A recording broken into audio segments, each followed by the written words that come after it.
Agrigento, nei locali della Galleria d'Arte Contemporanea delle Fabbriche Chiaramontane, in via Atenea 91, è stata inaugurata una mostra fotografica di Franco Carlisi intitolata Il valzer di un giorno. L'esposizione, che si avvale della collaborazione di gente di fotografia, sarà visitabile fino al 9 novembre. Al microfono di Gloria Scafè. C'era quello che volevo raccontare io, era quello che avevo scartato, non in quello che avevo Franco Carlisi con Il valzer di un giorno, una mostra fotografica che è stata presentata ad Agrigento diversi anni fa, ma che poi ha fatto il giro dell'Italia ed è andata anche fuori l'Italia, quindi è andata a Roma, è andata a Milano, a Pisa e poi è andata all'estero e oggi ritorna qui ad Agrigento. Ma Il valzer di un giorno, raccontacelo.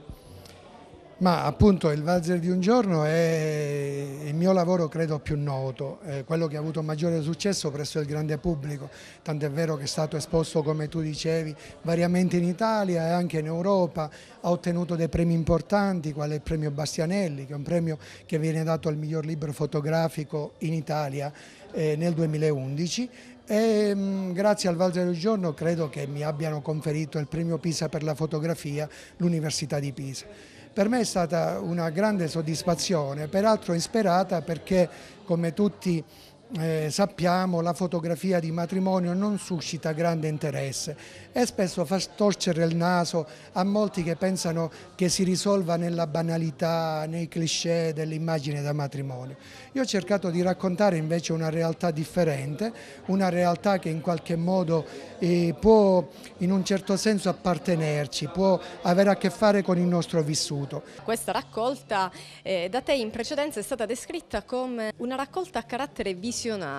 Ecco, c'è un po' di visionario in questa raccolta fotografica. La fotografia, è vero, cerca di raccontare in una maniera surreale e visionaria quello che si rivela proprio in questi momenti dove i sentimenti raggiungono l'apice, dove si abbassano le maschere pirandelliane e quindi noi siamo più autentici. Ora, questa fotografia non ricalca i cliché, non ricalca per così dire la costruzione, quell'apparenza che pure in tutte queste circostanze, in tutti i matrimoni gli attori recitano, no? Vogliono apparire più belli, più eleganti, assolutamente straordinari. La fotografia, questo tipo di fotografia invece cerca la loro autenticità. Sono molto contento che questo nuovo percorso della mostra, scaturito dalla nuova edizione, dalla seconda edizione del libro, ricominci proprio da Agrigento, perché la prima mostra che è stata fatta il valzer di un giorno è stata fatta proprio qui alle Fabbriche Chiaramontane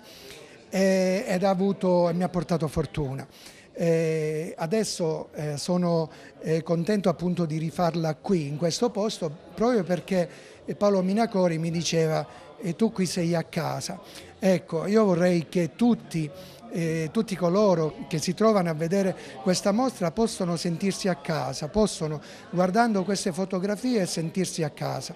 Ecco, proprio perché queste fotografie raccontano un po' un mondo privato, no? È una fotografia vernacolare e quello che pensavo fosse inizialmente il limite di queste fotografie, proprio l'essere racconto di un mondo privato, di fatto sono diventati questo è diventato la loro forza. Che emozioni ti suscitano queste foto? Allora, queste sono foto particolari perché al di là dell'aspetto squisitamente artistico, perché Franco Carlisi è un fotografo, è un artista, quindi la ricerca, il movimento, lo scatto immediato, la fortissima connotazione di una Sicilia che ancora resiste molto nell'entroterra, ai confini forse della costa. Sono confini di modernità. Lì invece si mantiene una tradizione fatta veramente del valzer di un giorno. Il valzer è un ballo sontuoso, è un ballo nobile e così si vive in questi piccoli paesi. Si vive tutta una vita per questo giorno, la sposa, la famiglia, la madre. In questi scatti ci sono in secondi e terzi piani le immagini a volte spaesate, a volte preoccupate, a volte dell'abbandono. È questo che io percepisco da queste fotografie, una tradizione che non si è persa nell'entroterra della nostra Sicilia, nella terra di Ciaccia, perché queste foto arrivano da Racalmuto, arrivano da Grotto, bellissime.